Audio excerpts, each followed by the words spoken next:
शहर आई देहाती बहू। हाल ही में रोहन की शादी निर्मला नाम की लड़की से हुई थी। निर्मला गांव की लड़की थी। रोहन के पिता और निर्मला के पिता दोनों बचपन के दोस्त थे। उन्होंने बचपन में ही एक दूसरे से वादा कर लिया था कि दोनों बच्चों के बड़े होते ही उनकी शादी करवा देंगे। इसलिए वादे के अनुसार रोहन के पिता निर्मला को अपनी बहू बनाकर घर ले आते हैं।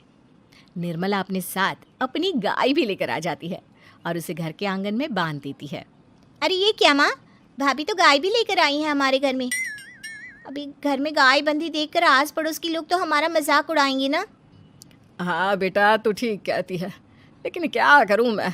तू तो जानती है तेरे पिता किसी की नहीं सुनते। अरे ये क्या निर्मला, तुम अपने साथ गाय क्यों लेकर आई हो? आपके शहर में पैकेट वाला मिलावटी दूध मिलता है ना, लेकिन मुझे तो रोज ताजा दूध पीने की आदत है। गाय लाकर मैंने ना बहुत अच्छा किया है। अब हम सब रोज ना गाय का ताजा ताजा दूध पियेंगे। अरे ये सब तो ठीक है, लेकिन तुम ध्यान रखना कि तुम्हारी गाय की वजह से आस पड़ोस के लोगों को कोई तकलीफ ना हो। हाँ हाँ, मैं सब देख लूँगी, आप चिंता ना करें। कुछ दिन बीत जाते हैं। फिर एक दिन, चल बहू, आज हमें बाजार से सब्जी खरीदने जाना है। उसके बाद सुनीता निर्मला को बाजार में ले जाती है। सब्जी के महंगे दाम देखकर निर्मला के तो होश उड़ जाते हैं। ये क्या माँ जी, 1000 रुपये की सब्जी, ये तो बहुत ही ज़्यादा है। अब क्या करे बहू, शहर का तो यही हाल है।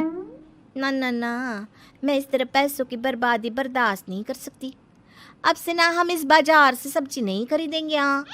फिर अगले दिन निर्मला घर के आंगन की मिट्टी खोद कर वहाँ तरह तरह की सब्जियाँ लगा देती है।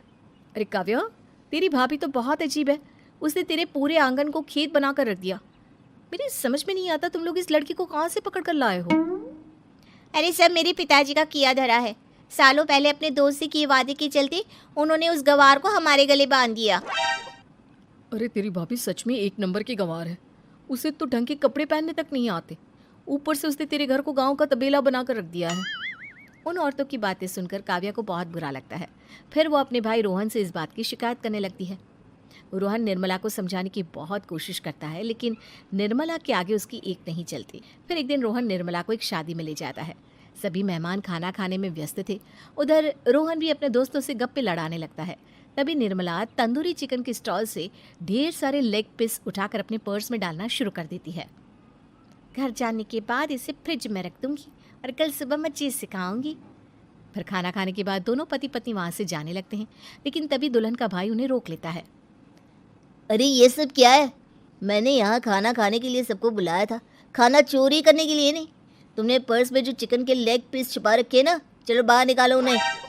दुल्हन का भाई फौरन निर्मला से पर्स छीनकर सारे लेग पीस बाहर निकाल लेता है। मैंने इतना खर्चा करके खाने पीने का इंतजाम किया है और तुम हो कि यहाँ से खाना चोरी करके ले जा रही हो? शर्म आनी चाहिए तुम्हें। वहाँ मौजूद सभी लोग निर्मला को भला बुरा कहने लगते हैं। अपनी बेइज्जती होते देख रोहन दुल्हन के भाई से माफ़ी मांगकर निर्मला को घर ले आता है। निर्मला, आज तुमने सबके सामने मेरी नाक कटवा दी। आखिर तुम्हें चिकन के पीस चुराने की ज़रूरत क्या थी? मुझे माफ़ कर दीजिए रोहन जी। दरअसल ना, हमारे गांव में जब भी शादी होती थी तब मैं और मेरी सहेलियाँ इसी तरह शादी से ढेर सारा खाना लेकर आते थे। मुझे नहीं पता था कि मेरी इस गलती से आपकी इतनी बेइज्जती हो जाएगी। मुझे माफ़ कर दीजिए, आज के बाद ऐसी गलती कभी ना करेंगे। इतना कहकर निर्मला रोने लगती है। निर्मला को रोते देख रोहन का दिल पिघल जाता है और उसे माफ़ करके गले लगा लेता है। इस तरह कुछ दिन बीत जाते हैं। फिर एक दिन रोहन उदास होकर घर लौटता है। रोहन के कपड़े बुरी तरह फटे हुए थे। अरे बेटा, ये सब क्या है? किसी के साथ मारा पीटी हो गई है क्या? नहीं माँ, आज हमारी ज़िंदगी का सबसे बुरा दिन है। म्यूनसिपालिटी वालों ने हमारी दुकान तोड़ दी। आज से हमारी आमदनी पूरी तरह बंद हो गई।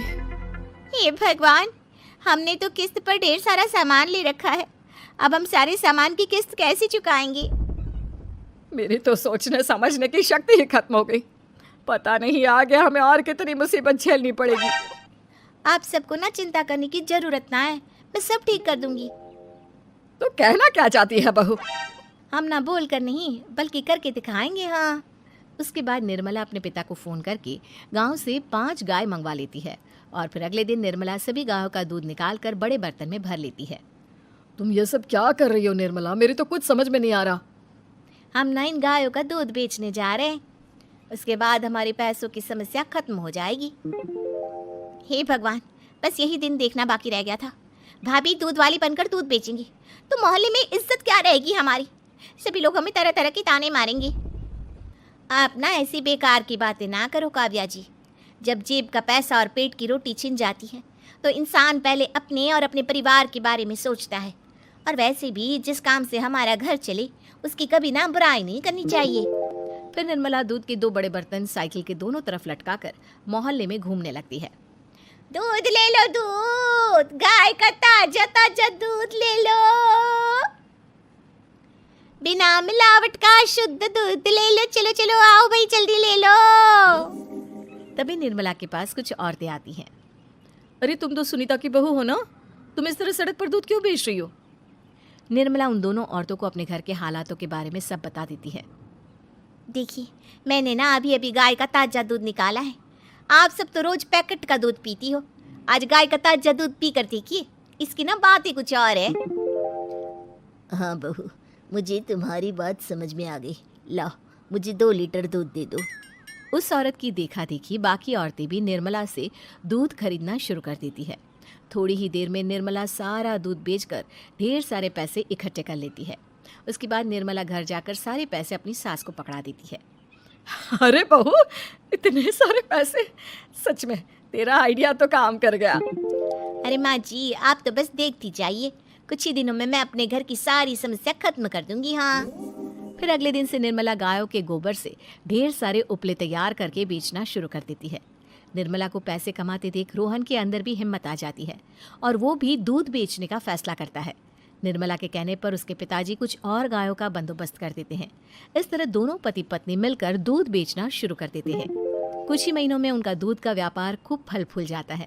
इसके चलते रोहन एक बड़ी दूध की डेयरी भी खोल लेता है। पिताजी, जब आपने निर्मला से मेरी शादी करवाई थी तब मैं मन ही मन आपको कोसा करता था, लेकिन आज मेरी समझ में आया कि आपका फैसला बिल्कुल सही था। आज अगर निर्मला ना होती तो पता नहीं हमारा क्या हाल होता। हाँ बेटा, तू ठीक कहता है। हमारी बहू ने तो हमें उजड़ने से बचा लिया। भगवान ऐसी बहू सबको दे। इस तरह निर्मला की समझदारी के चलते सब कुछ ठीक हो जाता है और वो सभी हंसी खुशी अपना जीवन जीने लगते हैं।